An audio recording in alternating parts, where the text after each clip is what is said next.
Hey everyone, welcome back to the Super Show, and we're reunited. Yeah, it's been a while. It's been a while, too long. Last week I interviewed Mr. George Miller, the director of Mad Max, the creator of Mad Max, and also the director of the ill-fated Justice League Mortal movie back in 2008, 2009. He looked like a nice man. He was lovely. He was so like gentle and personable, and He was gentle. You can be gentle without it being weird, Chris. Okay. What do you guys get up to in here? Let's give him a hug. It's so weird. He's 17. He was in like Namibia for 3 months directing Mad Max Fury Road. He's a very talented filmmaker, obviously, and you know he's been linked with Man of Steel 2. When we asked him, he said it seems like the discussion had been had, but it feels like what he said that he's not going to do it. That's what I kind of took away. I felt from like the answer was no right now. Yeah. I honestly feel like there was a possibility that it might be yes down the line. Yeah, because he leaves it on like the idea intrigues him, and obviously he nearly did the character before with Justice League, and so I said, well, okay, you're not directing Man of Steel 2. I said, okay, hypothetically, what's your pitch for the character? And this is what he said. He's potentially a very boring character because he has no fault. So you really got to find whatever his demons really to get an internal conflict going. Somehow you've got to do that, and whether that's by an external agency or something deep inside of himself, you need that conflicted character. So he says something. I kind of like. He says something that a lot of people say with regards to Superman, sometimes when they're criticising him as well. They say he's quite a boring character. And we wanted just to talk about that kind of statement a bit today's show, and because it's such a recurring criticism of Superman, and sometimes it was what's used to like kind of critique the movies when they kind of fall a bit flat. What's your initial take on that kind of argument? Well, to be honest, it never even occurred to me till I started doing this, working at IGN, and I never really saw that criticism before. He just always seemed to me to be like the number one. He's the one I grew up with. He was almost the original superhero. And so it occurred to me that he was not an interesting character because he was boring. I guess he was following in the footsteps of Zorro and the Lone Ranger, very honourable characters. And then since then, he was kind of the template, but I guess a lot of other people have made more troubled, more multi-layered characters, as it were. But I still don't think that makes him boring, per se. Like, I just think, first of all, like, no character that has survived longer, endured more than 75 years, can be boring. Yeah. Otherwise, popular culture would have weeded him out. Like, it just would have selected him, would have ditched him. Like all the other characters that we no longer read or watch or enjoy. So I think on that issue, and it's also like, I think it comes from, especially with the movies, I think, is a criticism, is obviously a lot of drama turns on the notion of conflict. And that conflict can be internal and external. And externally, it's very hard to create a situation of conflict for Superman because he's just stronger than everyone else. So that's what they say, like, well, it's very weak. Like, the action's really weak. It's hard to put him in a situation where he's in peril. I don't think it is. I think maybe effects-wise it has been in the past.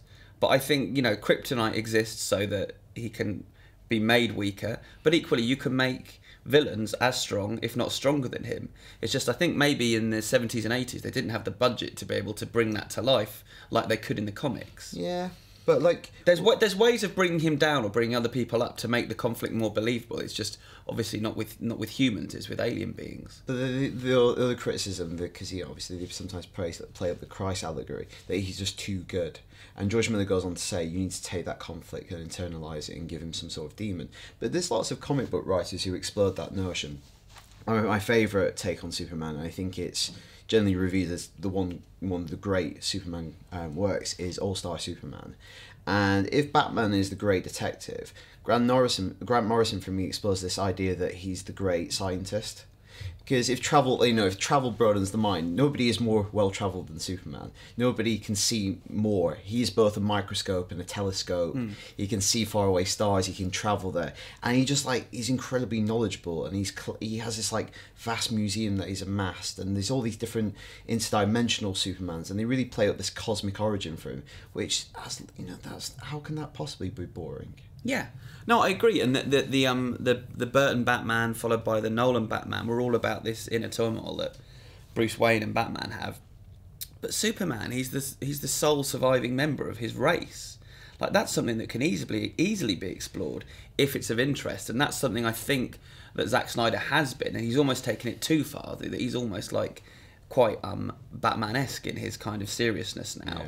Whereas maybe we want him to come back a little bit more to the fun kind of Superman we grew up with. But one other thing I was going to say is that also it's about identity as well, exploring his other identities. You know, he's not just a one-dimensional character. He's three people at once. He's Kal-El, he's Clark Kent, and he's Superman, this symbol on Earth. Like, there's a lot of things that can be explored that make him, I think, a really interesting character. I think that's interesting, being this idea of an adopted child, being an immigrant, being an alien, but also simultaneously like hoisted up as a symbol of America sometimes. That's weird. Yeah. That's such a weird situation to find himself in, like revered as this kind of symbol of hope, but yet has alien origin. Yeah, and he's and they kind of did it at the end of Man of Steel, but also he is this force of good, of optimism.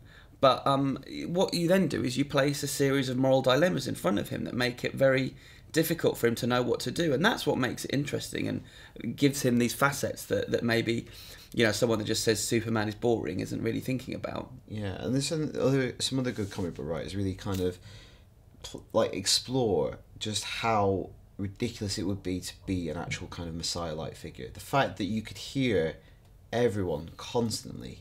Imagine the psychological torment of that situation where you could hear people dying and you know you can't save everyone. Yeah, that's awful. If fully explored, that is awful. He's in constant hell. Yeah, that's a terrible thing. I don't know if you're going to do that in Man of Steel 2.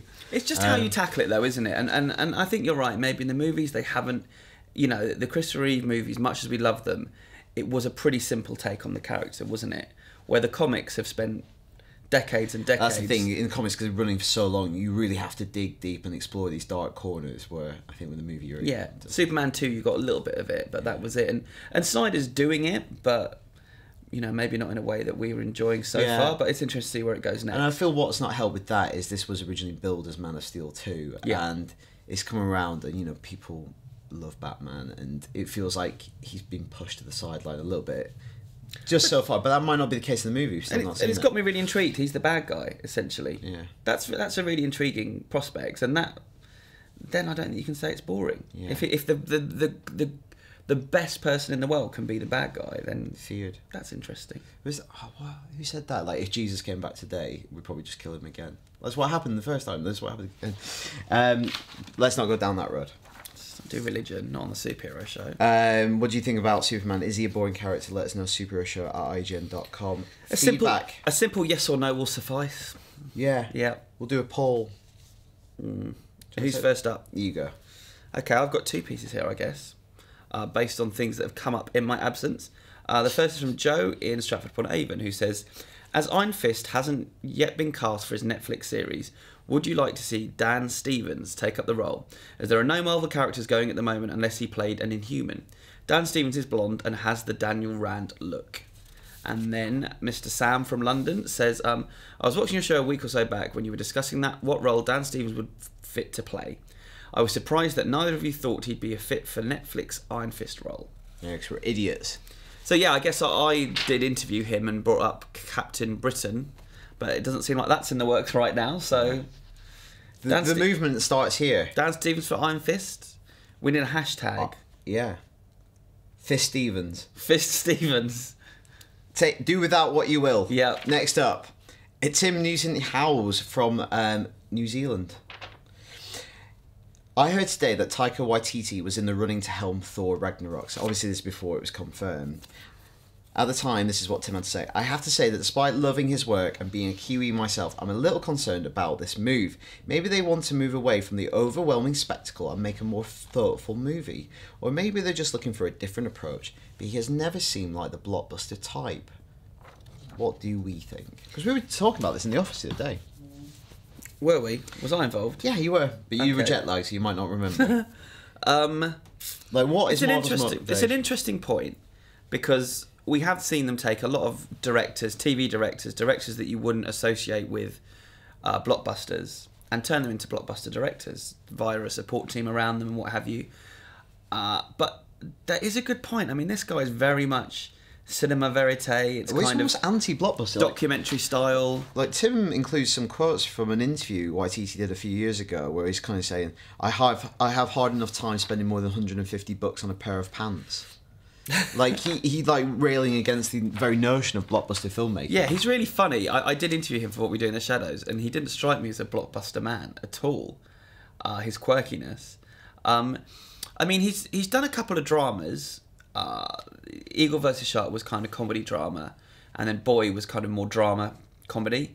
But so he can direct actors. Like, it's not all jokey, Flight of the Conchords, What We Do in the Shadows, kind of thing. But equally, yeah, what surprised me is not that they would want him, but that he would want that gig. You never know, like, if you speak to him, you never know. He might be a Thor fanboy. Yeah. But that's the thing. Like, there's lots of comic book writers out there who make 10 times as much money writing stuff for Image, but they still want to write Spider-Man, or they still want to write within the Marvel Universe because they grew up reading that stuff, and it's kind of like fun to play in that. Well, yeah, I was, like I've said before, I wasn't surprised when James Wan got the gig for Aquaman, because he'd spoken to me years ago, even before we did Fast and Furious, that his dream was to do The Shadow.